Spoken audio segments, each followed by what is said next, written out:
ഹരി ഹരി ഓം തത്സത്. ഹരി ഓം തത്സത്. ജയ ഗുരു, ജയ ഗുരു, ജയ ഗുരു.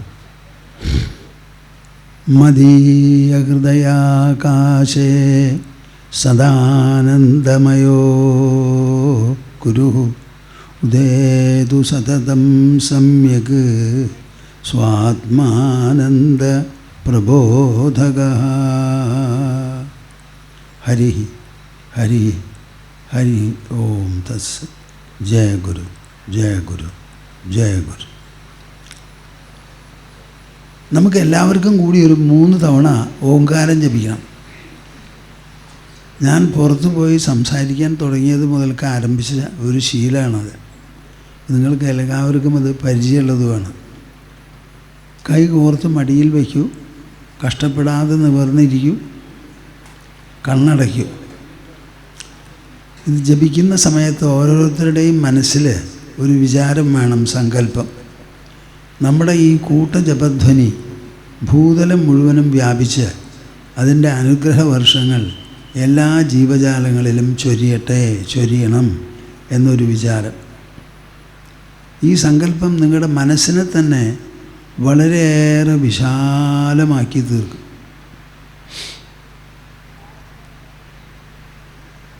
ഓ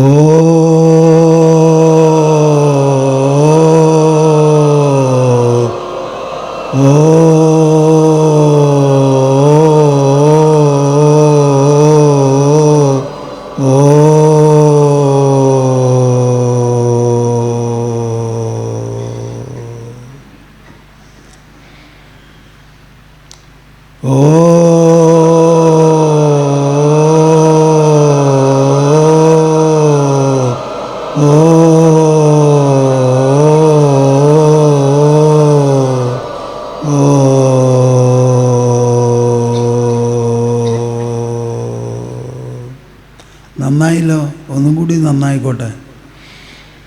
ഓ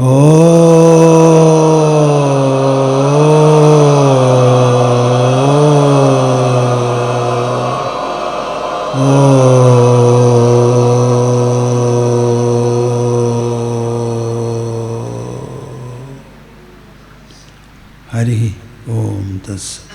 ജയ ഗുരു, ജയ ഗുരു, ജയ ഗുരു. ഭാരതജനനിയുടെ സത്പുത്രന്മാരെ, സത്പുത്രിമാരെ, അമൃതപുത്രന്മാരെ, അമൃതപുത്രിമാരെ, തത്വജ്ഞാന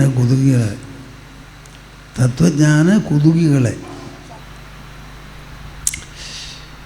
ഇതിനു മുൻപും നമ്മൾ ഇതേമാതിരി കഴിഞ്ഞ കൊല്ലം എല്ലാവർക്കും സൗകര്യത്തിന് വേണ്ടിയിട്ടാണ് ഈ ജന്മദിനം തീയതിയാക്കിയത്. സാധാരണ നമുക്കൊക്കെ നക്ഷത്രവും കാര്യങ്ങളുമൊക്കെ ആണല്ലോ, അപ്പോൾ തീയതിയാക്കിയത്. ഇതേമാതിരി ഒരു കൊല്ലം മുൻപ് നമ്മളിവിടെ കൂടുകയുണ്ടായി. അപ്പോൾ എന്തിനാണ് എല്ലാവരും വന്നിരിക്കണതെന്നുള്ളത് നിങ്ങൾക്ക് എല്ലാവർക്കും അറിയാം. ജന്മദിനമാണ് ഇവിടെ വിഷയം. 1980-കളിലാണെന്ന് തോന്നുന്നു ഞാൻ മലയാളത്തിൽ ശ്ലോകങ്ങൾ എഴുതിക്കൊണ്ടിരുന്നു. അതിൽ ഒരെണ്ണം ജന്മദിനം എന്ന തലക്കെട്ടിൽ എഴുതിയിട്ടുള്ളതാണ്. അപ്പോൾ അതിൽ പ്രധാനപ്പെട്ട സന്ദേശം എന്താണെന്ന് പറഞ്ഞാൽ, നമ്മളെല്ലാവരും ജന്മദിനം ആഘോഷിക്കാറുണ്ട്. ഒരാഘോഷമാണത്. ആഘോഷമാവണമെങ്കിൽ പലരും വരണം അവിടെ, അപ്പോഴേ ആഘോഷമാവുള്ളൂ. അപ്പോൾ ജന്മദിനത്തിൻ്റെ പ്രധാനപ്പെട്ട ചടങ്ങ് എന്താ? എല്ലാവരും വരിക, സന്തോഷമായിട്ട് സല്ലപിച്ച് കുറച്ച് സമയം കഴിച്ചു കൂട്ടുക, ആഹാരം കഴിച്ച് പോവുക എന്നുള്ളതാണ്. പക്ഷേ വാസ്തവത്തിൽ ഈ ജന്മദിനം അങ്ങനെ അങ്ങോട്ട് ആഘോഷിച്ച് തള്ളിക്കളയാനുള്ളതാണോ നീക്കാനുള്ളതാണോ എന്നെനിക്ക് എപ്പോഴും ഒരു സംശയം തോന്നാറുണ്ട്. ഈ ജന്മദിനത്തിൻ്റെ കാര്യം അവിടെ ഇരിക്കട്ടെ. ഓരോ ദിനവും ഉണ്ടാക്കുന്നത് ആരാ? എൻ്റെ അഭിപ്രായത്തിൽ ഭൂമിയാണ് ഓരോ ദിനവും രചിക്കുന്നത്. സൂര്യൻ കാലത്തുദിക്കണു, വൈകുന്നേരം അസ്തമിക്കണു, ആ പകൽ നീങ്ങി രാത്രി ഏതാനും തുല്യ സമയം കഴിഞ്ഞാൽ പിന്നീട് ഉദിക്കും. ഈ ഉദയാസ്തമനങ്ങൾ സൂര്യൻ ചെയ്യുന്നതല്ലല്ലോ, ഭൂമിയല്ലേ ഈ ഉദയാസ്തമനം ഉണ്ടാക്കുന്നത്. അത് തൻ്റെ അച്ചുതണ്ടിൽ ഭ്രമണം നടത്തുന്നുണ്ട്, ചുറ്റിത്തിരിയുന്നുണ്ട്. ആ ചുറ്റിത്തിരിച്ചലിന് 24 മണിക്കൂറാണ് എടുക്കുന്നത്. ഭൂമിയെ പ്രദക്ഷിണം വയ്ക്കണമുണ്ട്. ഇങ്ങനെ ചുറ്റിത്തിരിയുന്നതോടൊപ്പം അത് ഭൂമിയെ പ്രദക്ഷിണം വയ്ക്കുന്നുണ്ട്. ആ പ്രദക്ഷിണം വയ്ക്കുന്നതിനാണ് 365 ദിവസം എടുക്കുന്നത്. അവിടുന്നാണ് നമ്മുടെ സമയത്തിൻ്റെ ഗണനങ്ങൾ, ഗുണിതങ്ങൾ മുഴുവനും. പാശ്ചാത്യരുടെ രീതി എന്താണെന്ന് വെച്ചാൽ സമയത്തിന് ഒരു ദീർഘമായി സഞ്ചരിക്കുന്ന ഒന്നായിട്ടാണ് അവർ കണക്കാക്കുന്നത്. പക്ഷേ നമ്മുടെ ഭാരതീയ ചിന്തകന്മാർ ആദ്യമേ മുതൽക്ക് സമയത്തെ ചാക്രിക ഗതിയായിട്ടാണ് കണക്കാക്കിയിട്ടുള്ളത്. അതിനുള്ള കാരണം ഇതാണെന്നാണ് എനിക്ക് തോന്നുന്നത്.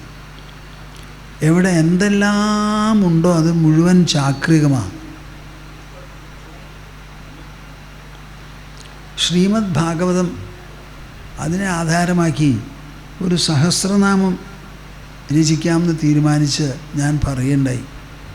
അതെന്താ കാരണം എന്ന് പറഞ്ഞാൽ, ഇക്കൊല്ലം നൈമിഷാരണ്യത്തിൽ പരമതത്വ സമീക്ഷാ സത്രം നടത്തുമ്പോൾ അത് 25ാമത്തെ കൊല്ലം, 25ാമത്തെ വർഷം നടത്തുന്നതാണ്.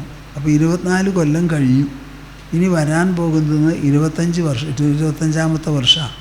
അതിന് രജത ജൂബിലി, സിൽവർ ജൂബിലി എന്നൊക്കെ പറയാറുണ്ടല്ലോ. അപ്പോൾ പാർലിക്കാട്ടിൽ രാമും കൂട്ടരൊക്കെ അതിൻ്റെ ആദ്യമേ മുതൽക്ക് അതിന് പരിശ്രമിച്ച് വന്നു പോന്നിട്ടുള്ളവരാണ്. അപ്പോൾ അവർ എൻ്റെ അടുത്ത് വന്ന് പറഞ്ഞു, സ്വാമിജി, ഈ സിൽവർ ജൂബിലി നമുക്ക് എന്തെങ്കിലും കാര്യമായിട്ട് ആഘോഷിക്കണ്ടേ? അതിനെന്താ വേണ്ടേ? എന്താ? ഇതിനു മുമ്പ് സ്വാമിജി വിഷ്ണു സഹസ്രനാമം ഒരു കോടിയർച്ചന എന്ന് പറഞ്ഞ് നടത്തുണ്ടായി. അതുപോലെ വല്ലതും നടത്താൻ പറ്റുമോ? അപ്പം ഞാൻ പറഞ്ഞു, രാമു അത് ഒരിക്കൽ നടത്തിയതല്ലേ, അത് തന്നെ പിന്നെയും നടത്തിയാൽ ആവോ? നിങ്ങൾ ഉദ്ദേശിക്കുന്ന രജത ജൂബിലിത്വം അതിന് വരുമോ?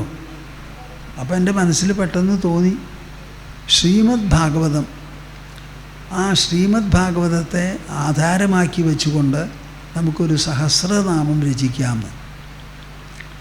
അപ്പോൾ ശ്രീമദ് ഭാഗവത സഹസ്രനാമം അത് രചിക്കുക എന്ന് പറഞ്ഞാൽ അങ്ങനെ ഒന്നുമില്ല, അത് ഉണ്ടാക്കണം. അപ്പോൾ എങ്ങനെയാണ് അത് ഉണ്ടാക്കുക? ആരാ ഉണ്ടാക്കുക? അപ്പോൾ ഞാൻ അവിടെ ജനങ്ങളോട് മൊത്തത്തിൽ പ്രഖ്യാപിച്ചു, 25ാമത്തെ രജത ജൂബിലി ആഘോഷത്തെ ഒന്ന് കൊഴുപ്പിക്കാൻ വേണ്ടി ശ്രീമദ് ഭാഗവത സഹസ്രനാമം രചിച്ച് അത് നമ്മളിവിടെ കുട്ടികളെ കൊണ്ട് ജപിപ്പിക്കാനായിട്ട് നോക്കാം, അതൊരാഘോഷമാക്കി തീർക്കാമെന്ന്.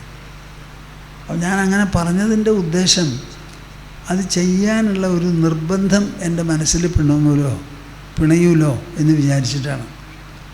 എന്തിനു പറയണു? അത് കഴിഞ്ഞ് താമസിക്കാതെ ദക്ഷിണഘട്ടത്തിലേക്ക്, പൂർണ്ണാശ്രമത്തിലേക്ക് പോയി. അവിടെ വച്ചിട്ടാണ് ഞാൻ ഈ ശ്രീമദ് ഭാഗവത സഹസ്രനാമം 1115 നാമങ്ങൾ തിരഞ്ഞെടുത്തത്. അപ്പോൾ അതിലെന്തെങ്കിലും ആവർത്തനം ഉണ്ടെങ്കിൽ അത് നീക്കിക്കളഞ്ഞ് നീളുള്ളത് അനുഷ്ഠുപ്പ് വൃത്തത്തിൽ കാവ്യത്തിൽ രചിക്കാൻ പറ്റാത്ത ശബ്ദങ്ങളുണ്ടെങ്കിൽ, പദങ്ങളുണ്ടെങ്കിൽ അതൊക്കെ മാറ്റിയാൽ 1000 കിട്ടട്ടെ എന്ന് പറഞ്ഞ്. അത് കഴിഞ്ഞ് എൻ്റെ ഭാഗത്തിൽ ആദ്യമായിട്ടുള്ള നീക്കം നടന്നു. 1000 നാമങ്ങൾ വേണം. അപ്പം നമ്മുടെ വിജയൻ മേനോൻ എൻ്റെ അടുത്ത് പറയുണ്ടായി, ഇത് കാവ്യത്തിൽ ഞാനാക്കാം, എനിക്ക് സാധിക്കുന്നു. അപ്പോൾ ആ ഭാഗവും കഴിഞ്ഞു. അത് വലിയ കാര്യമാണ്. അതിൽ അദ്ദേഹം 500 ചില്ലാനം നാമങ്ങൾ കാവ്യത്തിലാക്കി കഴിഞ്ഞു. ഇനിയുള്ളത് ആക്കി കിട്ടണം. അപ്പോൾ ഇത് മുഴുവൻ തീർക്കണം. അപ്പോൾ അതിൽ ഞാൻ ഈ കാലത്തിനെ പറ്റി ഒരു വർണ്ണന, എന്താണ് ഈ ശ്രീമദ് ഭാഗവത സഹസ്രനാമം, അതെങ്ങനെയാണ് ആ ഒരു ആശയം രൂപപ്പെട്ടത്, അത് നമുക്ക് നൽകുന്ന വീക്ഷണം, തത്വവീക്ഷണം എന്താ, നമ്മുടെ തത്വസമീക്ഷയാണല്ലോ. അപ്പോൾ താത്വികമായിട്ട് ചർച്ച ചെയ്യുമ്പോൾ ശ്രീമദ് ഭാഗവതം എന്താ, സഹസ്രനാമം എന്താ, വിഷ്ണു സഹസ്രനാമത്തിൽ നിന്ന് എന്താണ് വ്യത്യാസം ശ്രീമദ് ഭാഗവത സഹസ്രനാമത്തിന്, അതിലെന്താണ് പ്രത്യേക വിവക്ഷ എന്നൊക്കെയുള്ള കാര്യങ്ങൾ എഴുതുകയുണ്ടായി.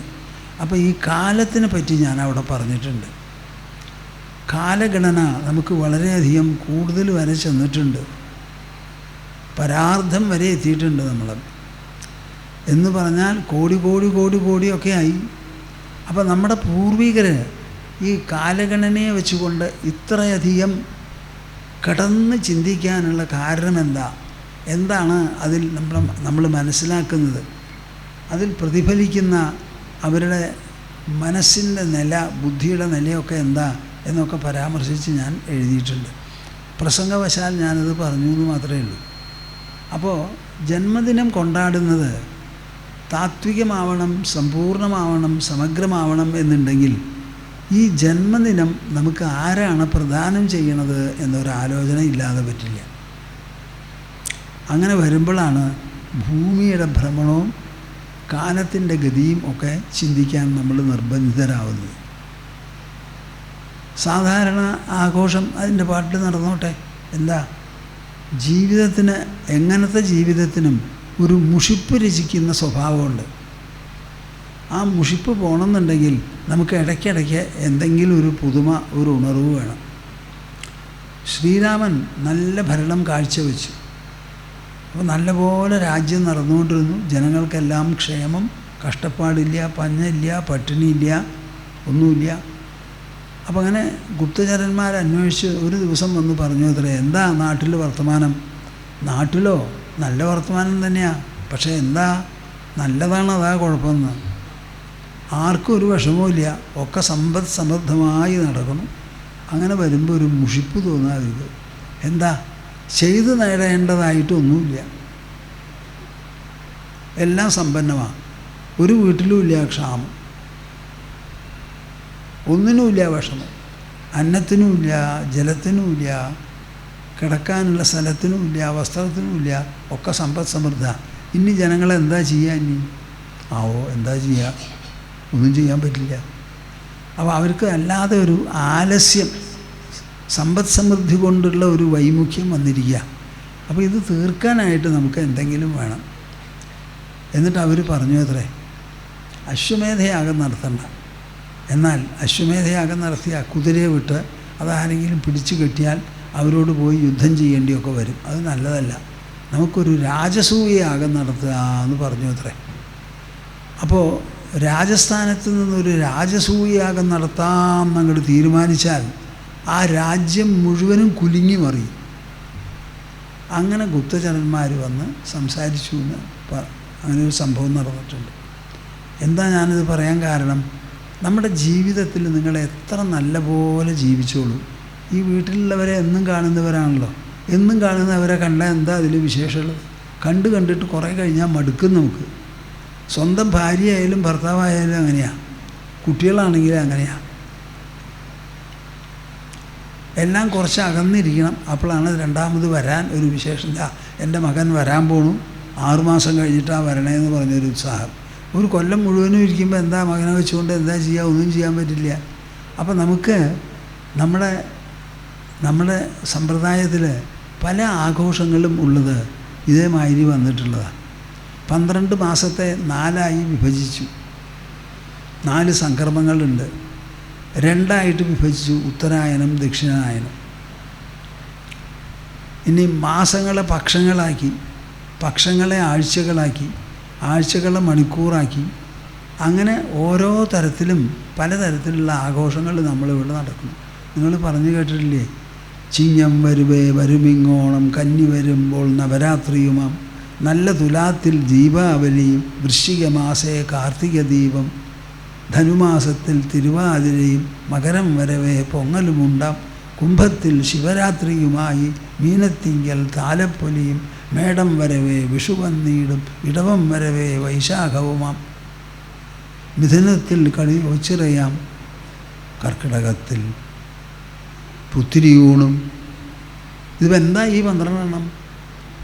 മനുഷ്യൻ്റെ മുഷിപ്പും വെറുപ്പും വൈമുഖ്യവും തീർത്ത് ഒരു ഉണർവ് കൊടുക്കാൻ വേണ്ടിയിട്ടാണ്. അന്നേ ദിവസം നേരത്തെ എണീക്കുക, കുളിക്കുക, നല്ല വേഷം ധരിക്കുക, നല്ല പൊട്ടൊക്കെ ഇടുക, മുഖമൊക്കെ ഒന്ന് അലങ്കരിക്കുക. അപ്പോൾ കാണുമ്പോൾ അന്യോന്യം കാണുമ്പോഴും ഒരു രസവും ഒരു സന്തോഷവും തോന്നും. അങ്ങനെ നമ്മൾ ജീവിതത്തിൻ്റെ മുഷിപ്പ് തീർക്കാൻ പുറപ്പെടണം. അങ്ങനെ ഒന്നാണ് ഈ ജന്മദിനം. പക്ഷേ ജന്മദിനം അതുപോലെ ആയാൽ പറ്റില്ല. എൻ്റെ അഭിപ്രായത്തിൽ ഒരു കൊല്ലം കഴിഞ്ഞു. ഈ ഒരു കൊല്ലത്തിൽ ഞാൻ എന്താ ചെയ്തത്? നല്ലത് വല്ലതും ചെയ്തിട്ടുണ്ടോ? നല്ലത് ആർക്ക് നല്ലത്? എത്രത്തോളം സ്വാർത്ഥമുണ്ടായിരുന്നു എൻ്റെ മനസ്സിൽ? ആ സ്വാർത്ഥം കുറച്ചെങ്കിലും അടഞ്ഞിട്ടുണ്ടോ? നിസ്വാർത്ഥമായി പരോപകാരപ്രദമായി അന്യജനങ്ങളെക്കുറിച്ച് വല്ലതും ചിന്തിക്കാൻ സാധിച്ചിട്ടുണ്ടോ? എന്തൊക്കെ തെറ്റ് സംഭവിച്ചു? എന്തൊക്കെയാണ് തകരാറ് പറ്റി പിണഞ്ഞിരിക്കുന്നത്? ഇതൊക്കെ ഒന്ന് നല്ലപോലെ പരിശോധിച്ച് നോക്കി വേണ്ടി വന്നാൽ കുറിച്ച് വെച്ച് വന്ന തെറ്റുകൾ തീർക്കാനും കൂടുതൽ ശരി ചെയ്യാനുമായിട്ടുള്ള ഒരു തീരുമാനം ജന്മദിനത്തിൽ നമ്മൾ എടുക്കണം. ഇതാണ് ആവശ്യം. അങ്ങനെ നിങ്ങൾ ആരെങ്കിലും ചെയ്യാറുണ്ടോ എന്ന് ഞാൻ ചോദിക്കുക. ആ ചെയ്യുന്നതിൻ്റെ ഉദ്ദേശം എന്താണെന്ന് വെച്ചാൽ നമ്മുടെ ഉള്ളിൽ ആ കെട്ടുപൂട്ടുണ്ടല്ലോ, സ്വാർത്ഥത എന്ന് പറഞ്ഞിട്ടുള്ള കെട്ടുപൂട്ട്. എന്താ ഈ സ്വാർത്ഥത? നിങ്ങൾ ഇത്ര ആൾക്കാരുണ്ട്, വയസ്സുകൊണ്ടും പല വ്യത്യാസങ്ങളും ഉള്ളവരാണ് നിങ്ങൾ എന്നോടൊന്ന് പറയാമോ? നിങ്ങൾക്ക് നിങ്ങളുടെ വീട്ടുകാരോടുള്ള ഒരു സ്നേഹവും ബദ്ധതയുമുണ്ടല്ലോ, അതുപോലെ നമ്മുടെ സമാജത്തിനോട് ഒട്ടാകെ അവരും വേണ്ടപ്പെട്ടവരാണെന്നൊരു തോന്നലുണ്ടോ എന്നാണ് ഞാൻ ചോദിക്കും. എനിക്ക് തോന്നില്ല നിങ്ങൾ ഒരൊറ്റ ആളെങ്കിലും കൈ വെക്കുന്നു. ഞാൻ പറയാൻ പോണില്ല, ഒക്കെ നാണക്കേടാ. എൻ്റെ കുടുംബത്തെ പോലെയാണ് സമാജം മുഴുവനും എന്നൊരു തോന്നൽ നിങ്ങൾക്കുണ്ടോ?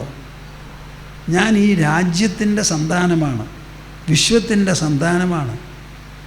ഞാൻ വീട്ടുപൗരനല്ല, ദേശപൗരനാണ്, രാജ്യപൗരനാണ്, അതുപോലെ വിശ്വപൗരനാണ്. എൻ്റെ ജീവിതം കൊണ്ട് എൻ്റെ കുടുംബത്തിന് മാത്രമല്ല, സമാജത്തിന് നേട്ടം, രാജ്യത്തിന് നേട്ടം, വിശ്വത്തിന് നേട്ടം.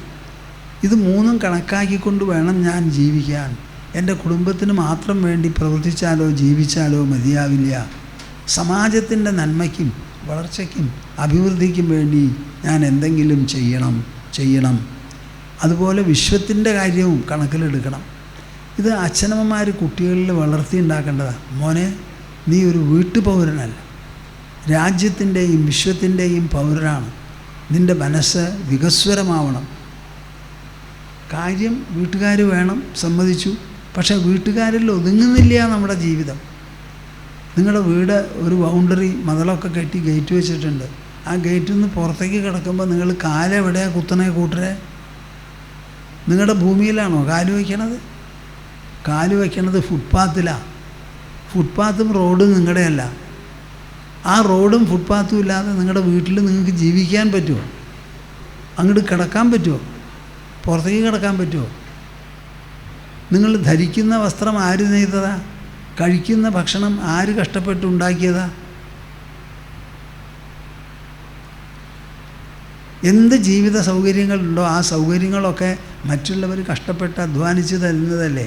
അപ്പം നമുക്കും നമ്മുടെ സമാജം, ചുറ്റുമുള്ള സമാജത്തിനും ഊടും പാവ് പോലെയുള്ളൊരു ബന്ധമാണ്.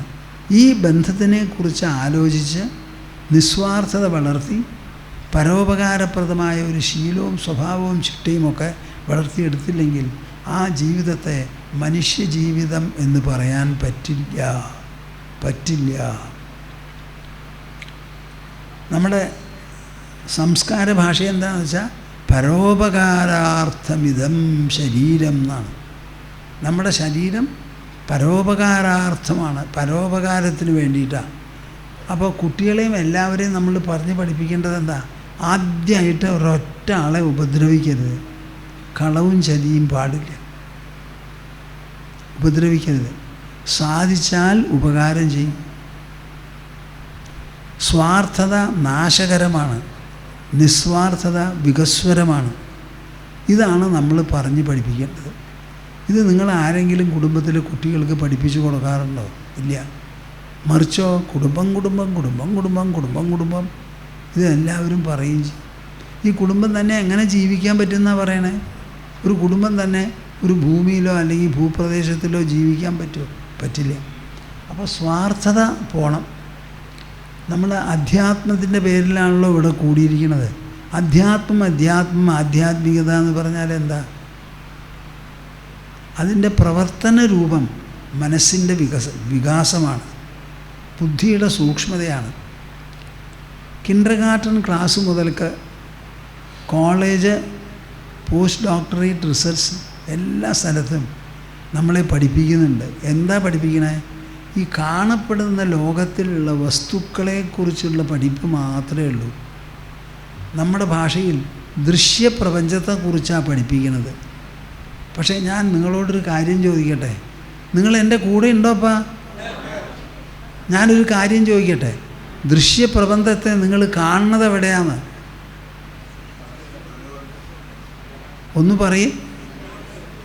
പുറത്തോ അകത്തോ? പുറത്തോ അകത്തോ? അകത്തോ പുറത്തോ? എന്താ സംശയം? സംശയമുള്ളവരും കൂടി വരും, ഞാനിപ്പോൾ കാണിച്ചു തരാം. അകത്തോ പുറത്തോ എന്നുള്ളത് അകത്തല്ലേ കാണുന്നത്. ഈ ശരീരം എന്താ? ഭക്ഷണം കൊണ്ടുണ്ടായിട്ടുള്ളതാണ്. ഭക്ഷണം കഴിക്കാഞ്ഞാൽ അത് വീണ് പോകും. ഭക്ഷണം കൊണ്ടുണ്ടാക്കിയത് കൊണ്ട് അതൊരു ദ്രവ്യ സമുച്ചയമാണ്, ദ്രവ്യമാണത്. ആ ദ്രവ്യങ്ങളെല്ലാം തന്നെ ഏത്? പഞ്ചഭൂതങ്ങളായ ഭൂമി, വെള്ളം, വായു, അഗ്നി, ആകാശം, ഇതെല്ലാം തന്നെ ജഡം. ജഡം ജഡം ശവം പോലെയത്. അതിന് ഒരനുഭവം ഉണ്ടാക്കാൻ പറ്റില്ല, ഒരറിവും നിർമ്മിക്കാൻ പറ്റില്ല. ജഡമാണ് ആ ശരീരം, ശവമാണിത്, ശവമാണിത്. ഇതിനെ ഉജ്ജീവിപ്പിച്ച് നിർത്തുന്നത് നമ്മുടെ ഉള്ളിലുള്ള മനസ്സാണ്. ആ മനസ്സിനെ ചൊല്ലിയാണ് സർവ്വ അനുഭവങ്ങളും അറിവും നമുക്കുണ്ടാവുന്നത്. അപ്പോൾ നിങ്ങളോട് ചോദിച്ചാൽ നിങ്ങൾക്ക് ധൈര്യമായിട്ട് പറഞ്ഞൂടെ, ഞാൻ ശരീരമല്ല, ജഡശരീരമല്ല, ഞാൻ ഉള്ളിലുള്ള ഉണർവ് രൂപത്തിലുള്ള മനസ്സും ബുദ്ധിയുമാണ്, ഞാൻ ഉൾസാന്നിധ്യമാണെന്ന് പറയാൻ എന്താ അത്ര വിഷമം? അതാണ് അധ്യാത്മം. ഈ ഒരു സംഗതി ഏതെങ്കിലും ഒരു സ്കൂളിലോ ഒരു കോളേജിലോ ഒരു റിസർച്ച് സെൻറ്ററിലോ പഠിപ്പിക്കുന്നുണ്ടോ? ഇല്ല. അത് തന്നെയാണ് സർവ്വ പഠിപ്പും സോബ്ലാങ്കി, ഒന്നിനും കൊള്ളാതെ പോകണം. എൻ്റെ അടുത്ത് ഇവിടെ അമേരിക്കയിൽ നിന്ന് വന്ന ഒരാൾ പറയണ്ടായി, സ്വാമിജി, അമേരിക്കയിലുള്ള ജീവിതത്തിൽ ഒരു കുടുംബ ബന്ധം എന്നൊന്നും ഇല്ല, അവിടെ ഒക്കെ വ്യക്തിയാണ്. ആ കുടുംബം എന്നുള്ള ഒരു കൂട്ടിക്കെട്ടില്ലാത്തതിൻ്റെ പേരിൽ അവിടുത്തെ കുട്ടികളെ പഠിപ്പിക്കാൻ ഒരു വഴിയില്ല എന്നാണ് പറയുന്നത്. കുട്ടികളെ പഠിപ്പിക്കുന്ന സമയത്ത് ചിലപ്പോൾ ഇത്തിരി ഒരു ശക്തിയൊക്കെ ഒന്ന് ഉപയോഗിക്കേണ്ടി വരും. അവിടെ മിണ്ടാൻ പറ്റില്ല. കുട്ടികൾക്ക് വലിയ സ്വാതന്ത്ര്യം. അവരാദ്യം പറയണത്, നിങ്ങൾക്ക് ആരെങ്കിലും ദേഷ്യപ്പെട്ട് ലഹള ഇതാ ടെലിഫോൺ നമ്പർ ഇതാ പ്രസ് ചെയ്തോളൂ എന്നാണ് പറയണത്. ഉടനെ പോലീസ് വരും. അങ്ങനെയാണ് അവിടുത്തെ കുട്ടികളെ പഠിപ്പിക്കുന്നത്. അച്ഛനമ്മമാരുടെ വായും കയ്യും കെട്ടും. അപ്പം അത് കാരണം കുട്ടികൾക്ക് പഠിക്കാനൊരു താല്പര്യമില്ലയെന്ന്. ഇത് ഞാൻ കേട്ടത് 2-3 ദിവസം മുമ്പാണ്. അന്ന് മുതൽക്ക് എൻ്റെ തലയിടും മനസ്സിലും അതുണ്ട്. ഓഹോ, ഞാൻ വിചാരിച്ചു കുട്ടികൾക്ക് പഠിക്കാനുള്ള അവസരം ഉണ്ടാക്കി കൊടുത്താൽ അവർ തന്നെ പഠിച്ചോളുന്നു. അങ്ങനെ ഇല്ലാത്രേ. അപ്പോൾ എവിടെ പോയി കാര്യങ്ങൾ? ഇന്ത്യയിലുള്ള സമ്പ്രദായമാണ് ഒരളവ് വരെ ഇപ്പോൾ നോക്കുമ്പോൾ മെച്ചപ്പെട്ടത് എന്ന് അവരുടെ അഭിപ്രായം. നിങ്ങളിത് ആലോചിച്ച് നോക്കിക്കോളൂ എത്രത്തോളം ശരിയാണ്, എന്താ ഏതാണ്. അപ്പോൾ ഈ പുറമേയുള്ള പഠിപ്പ് മുഴുവനും ഓബ്ജക്റ്റ് എഡ്യൂക്കേഷനാണ്. എന്നാലോ നമ്മുടെ ജീവിതത്തിലുള്ള അനുഭവം അറിവും എല്ലാം തന്നെ സബ്ജക്റ്റാണ്, സബ്ജക്റ്റീവ്. ശരീരത്തിൻ്റെ ഉള്ളിൽ ദ്രവ്യതലത്തിന് ഉപരിയായിട്ടുള്ള ആന്തരതലത്തിലാണ് നമ്മുടെ സർവ്വ അനുഭവങ്ങളും അറിവും ഉണ്ടാവുന്നത്. അതിനെ വെളിപ്പെടുത്തി തരാനോ അതിനെക്കുറിച്ച് എന്തെങ്കിലും ഒരു ഐഡിയ നൽകാനോ നമ്മുടെ ഈ എഡ്യൂക്കേഷൻ, അക്കാഡമിക് എഡ്യൂക്കേഷൻ പരിശ്രമിക്കുന്നില്ല എന്ന് വെച്ചാൽ എങ്ങനെയാണ് ശരിയാവുക? ശരിയാവില്ല. നിങ്ങൾ ഈ കാണുന്നത് കണ്ട് ഭ്രമിക്കൊന്നും വേണ്ട, കൂട്ടനാശം ഉണ്ടാവും. ഇപ്പോൾ തന്നെ എന്താ ലോകത്തിൻ്റെ ഭാഷ? എന്താ? 2 യുദ്ധമാണ് ഇപ്പോൾ നടക്കുന്നത്. അതിൽ ഒരു യുദ്ധം വലിയ വർത്തമാനം കേൾക്കണില്ല, മറ്റുള്ളത് പറയലും പ്രത്യുത്തരവും പ്രതിവചനവും ആയിട്ട് ഇങ്ങനെ നടക്കുക. എവിടേക്കാണ് നമ്മൾ പോണത്? ന്യൂക്ലിയർ ബോംബ് ഉണ്ടാക്കരുതെന്ന് പറഞ്ഞാൽ ആ കാര്യം മാറ്റി വെച്ചിട്ട് ചർച്ച ചെയ്യാമെന്നാണ് പറയുന്ന ഒരു കൂട്ടർ. അത് ഞങ്ങളുടെ ഇഷ്ടത്തിന് വിട്ടാ. എന്തേ ന്യൂക്ലിയർ ബോംബായിക്കൂടെ? ബാക്കിയുള്ള ബോംബാകാമെന്ന് വെച്ചാൽ ന്യൂക്ലിയറിന് എന്താ വിരോധം എന്നാണ് ചോദിക്കണേ. അപ്പം മനുഷ്യന് സ്വാതന്ത്ര്യം എന്ന് പറഞ്ഞാൽ എവിടെ വരെയാവാം? എന്തിനും സ്വാതന്ത്ര്യം ഉണ്ടോ? ഒന്ന് വലിയ ആലോചിക്കേണ്ട കാര്യമാണ്. അപ്പോൾ നമ്മുടെ വിദ്യാഭ്യാസം എപ്പോഴും നമ്മുടെ ശരീരത്തിൻ്റെ ഉള്ളിൽ ഈ ശരീരം എതുവരെയാണ് വളരണത്? 21 വയസ്സ് വരെ. 21 വയസ്സ് കഴിഞ്ഞാൽ പിന്നെ ശരീരത്തിൻ്റെ വളർച്ച തീർന്നു. പിന്നെ നമ്മളൊരു 50-60 കൊല്ലം ജീവിക്കും. ഈ 50-60 കൊല്ലം വളരാനുള്ളത് പിന്നെ എന്താ? ശരീരത്തിൻ്റെ വളർച്ച പൂർത്തിയായി ക്ഷയിക്കാൻ തുടങ്ങണു 21 വയസ്സിലെന്ന് വെച്ചാൽ പിന്നെ നമ്മളൊരു 70-80 വയസ്സ് വരെയൊക്കെ ജീവിക്കും. അപ്പോൾ ആ സമയത്ത് മുഴുവൻ വളരാനുള്ളത് എന്താന്നുള്ള ചോദ്യത്തിന് മറുപടി നിങ്ങളുടെ കയ്യിൽ വല്ലതും ഉണ്ടോ? പറയേണ്ടി വരും. ശരീരത്തിൻ്റെ ഉള്ളിലുള്ള മനസ്സും ബുദ്ധിയുമാണ് വളരേണ്ടത്. ആ മനസ്സിൻ്റെയും ബുദ്ധിയുടെയും വളർച്ചയ്ക്ക് വേണ്ടി ആരെങ്കിലും എന്തെങ്കിലും പ്രവർത്തിക്കുന്നുണ്ടോ? 4 നേരം ഊണ് കഴിക്കും, കാപ്പിയും ചായയും വേറെ. പിന്നെ ശരീരത്തിനെ അലങ്കരിക്കാനും ബാക്കി പലതുമായിട്ട് എന്തെല്ലാമോ ചെയ്യും. ഞാൻ കണക്കാക്കി നോക്കിയപ്പോൾ ഒരു 2.5 മണിക്കൂർ സമയം നമ്മുടെ ജീവിതത്തിൽ ശരീരത്തിന് വേണ്ടി, ശരീരപോഷണത്തിന് വേണ്ടിയിട്ടാണ്. അതേപോലെ ശരീരത്തിനേക്കാൾ മുഖ്യമായിരിക്കുന്ന മനസ്സും ബുദ്ധിയും വളരാൻ വേണ്ടി ഒരു അരമണിക്കൂറോ 1 മണിക്കൂറോ ചെലവ് ചെയ്യുന്നവർ എത്രയുണ്ട്? അപ്പം നമ്മുടെ ജീവിതത്തിൻ്റെ വളർച്ച വേണ്ടതുപോലെ നടക്കുന്നുണ്ടോ അതോ അലങ്കോലപ്പെട്ടിരിക്കുകയാണോ എന്ന് നിങ്ങൾ ആലോചിക്കണം. ഈ പശ്ചാത്തലത്തിലാണ് ഞാൻ പറയണത്, ജന്മദിനത്തിലെങ്കിലും കഴിഞ്ഞ ഒരു കൊല്ലത്തിൽ ഞാൻ എൻ്റെ മനസ്സ് നന്നാവാനോ വികസിക്കാനോ ബുദ്ധിക്ക് സൂക്ഷ്മത കൂടി അധ്യാത്മ കാര്യങ്ങൾ ചിന്തിക്കാനോ വേണ്ടി എന്തെങ്കിലും ചെയ്തിട്ടുണ്ടോ? ഉണ്ടോ? എത്രയെല്ലാം തെറ്റ് ചെയ്തു, എവിടെയെല്ലാം പരാജയപ്പെട്ടു? എൻ്റെ വ്യക്തിത്വം വികസിക്കാൻ വേണ്ടി പരിശ്രമിച്ചോ? സമാജത്തിന് എന്തെങ്കിലും നല്ലതോ നേർന്നുവോ? ചെയ്തുവോ? ചെയ്തില്ലെങ്കിൽ എന്താ ഇത് പറ്റിയത്? ഇക്കൊല്ലത്തിൽ ഞാൻ എന്ത് വേണം എന്നിങ്ങനെ ആലോചിച്ച് നിശ്ചയിക്കാനുള്ള ഒരവസരമാകണം ജന്മദിനം എന്നാണ് എൻ്റെ അഭിപ്രായം. ഭഗവത്ഗീതയിൽ 5-ാമത്തെ അധ്യായത്തിന് സന്യാസയോഗം എന്നാണ് പേര്. സന്യാസിമാരെന്ന് പറഞ്ഞാൽ എന്താ? ലൗകിക കാര്യങ്ങളൊക്കെ വിട്ടിരിക്കുന്നവരാണ്. ആ സന്യാസയോഗത്തിൽ കൃഷ്ണൻ പറയണു സർവഭൂതഹിതേരതാഹ എന്ന്. എല്ലാ ഭൂതങ്ങളുടെയും ഹിതത്തിൽ താത്പര്യമുള്ളവരാവണം സന്യാസി അടക്കം. സന്യാസി അടക്കം മറ്റുള്ള ഭൂതങ്ങൾക്ക് ഹിതം, നന്മ വരണം എന്നുള്ള കാര്യം, ആ താത്പര്യം വേണമെന്നാണ് പറയണത്. അതുപോലെ 12-ാമത്തെ അധ്യായത്തിൽ ഭക്തിയോഗത്തിലും അദ്ദേഹം പറയുന്നു സർവഭൂതഹിതേരത. 2 സ്ഥലത്താണ് ഉപയോഗിച്ചിരിക്കുന്നത് കൃഷ്ണൻ. അപ്പോൾ നിങ്ങളെല്ലാവരും നിങ്ങളുടെ വ്യക്തിത്വത്തെ ഒന്ന് വിലയിരുത്തൂ. ഞാൻ സർവഭൂതഹിതരതനാണോ അല്ലയോ എന്ന്. ദിവസേന ഊണ് കഴിക്കും, കിടന്നുറങ്ങും, വീട്ടുകാരെ കാണും, അവരായിട്ട് സംസാരിക്കും. ബാക്കിയുള്ളവർ ലോകത്തിലില്ല എന്നാണ് വിചാരം. ഒക്കെ സ്വാർത്ഥികളാണ്. ഞാനും എൻ്റെ വീട്, ഞാനും എൻ്റെ വീട്, ഞാനും എൻ്റെ വീട്, ഞാനും എൻ്റെ വീടായിട്ട് ലോകത്തിൽ എന്ത് ചെയ്യാൻ പറ്റുന്ന പറയണേ? ഒരു കുടുംബം തന്നെ ഭൂമിയിൽ ജീവിക്കാൻ പറ്റുമോ? അപ്പം നമ്മുടെ മനസ്സ് വികസിക്കാത്തതാണ് നമ്മുടെ ദോഷം. ആ മനസ്സിന് വികസ്വരമായിരിക്കുന്ന ഒരു രീതി നമുക്ക് കണ്ടെത്തണം. അതുമാതിരി ബുദ്ധി, നമ്മുടെ ശരീരത്തിൻ്റെ ഉള്ളിലുള്ള മനസ്ഥലം, ബുദ്ധിതലം, അവിടെയാണ് ഈ പ്രപഞ്ചത്തെ മുഴുവനും നമ്മൾ കാണുന്നത്. അപ്പോൾ ഇത്രയധികം വിശാലമായ പ്രപഞ്ചത്തെ നമ്മുടെ മനസ്സ്, ശരീരത്തിൻ്റെ ഉള്ളിലുള്ള മനസ്സ് കാണിച്ചു തരുമ്പോൾ ഈ ശരീരം പരിമിതമാണ്. അതുപോലെ പരിമിതമാണോ മനസ്സ്? അതോ ശരീരത്തിനേക്കാൾ എത്രയോ ശരീരത്തിനേക്കാൾ വിവരിക്കാൻ പറ്റാത്തത്ര വിശാലമോ? ശരീരമോ വലുത്, അതോ മനസ്സോ വലുത് വലുത് വലുത് വലുത് വലുത്? അങ്ങനെ ഒരു മനസ്സിനെ നമ്മുടെ ശരീരത്തിൻ്റെ ഉള്ളിൽ വെച്ചുകൊണ്ടാണ് നമ്മുടെ ഈ പിശുക്കും ഏഴത്വമൊക്കെ. ഇതിനെയാണ് അർജുനൻ കാർപ്പണ്യദോഷോപഹത സ്വഭാവ എന്ന് പറഞ്ഞ് വിവരിച്ചിരിക്കുന്നത്. മനസ്സിൻ്റെ ഇടുക്കം, ഇടുങ്ങിയ മനസ്സ്.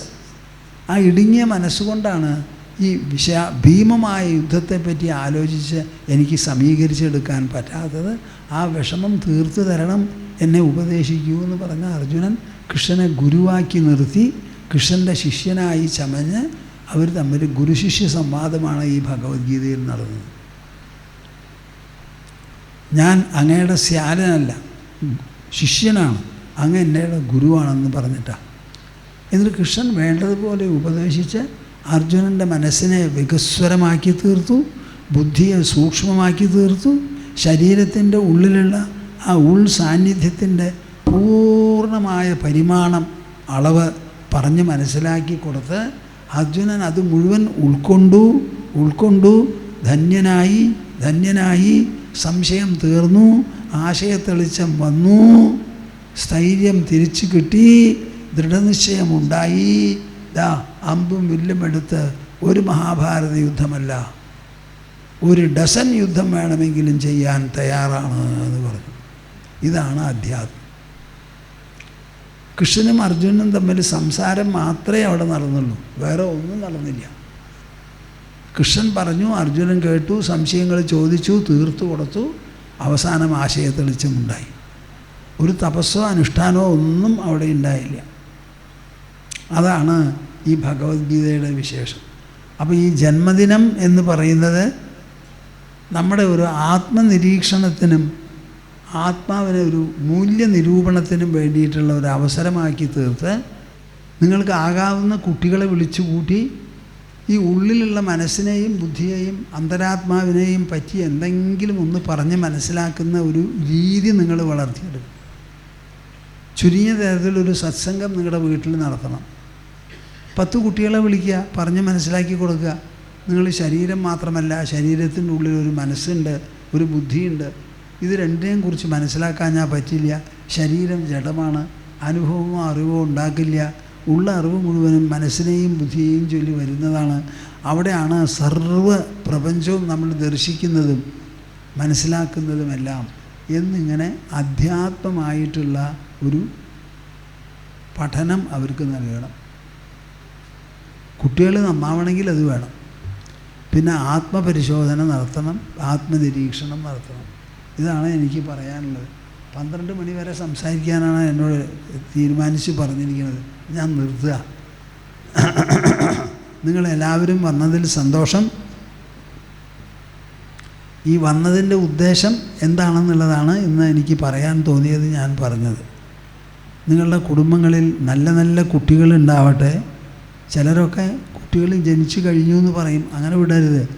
നിങ്ങളുടെ കുടുംബത്തിലെ പേരക്കുട്ടികളും പേരക്കുട്ടികളും ഒക്കെ ഉണ്ടാവണമല്ലോ. അവരൊക്കെ ഉണ്ടാവണം. അവർക്ക് കുടുംബസ്നേഹമാണ് ആദ്യം വേണ്ടത്.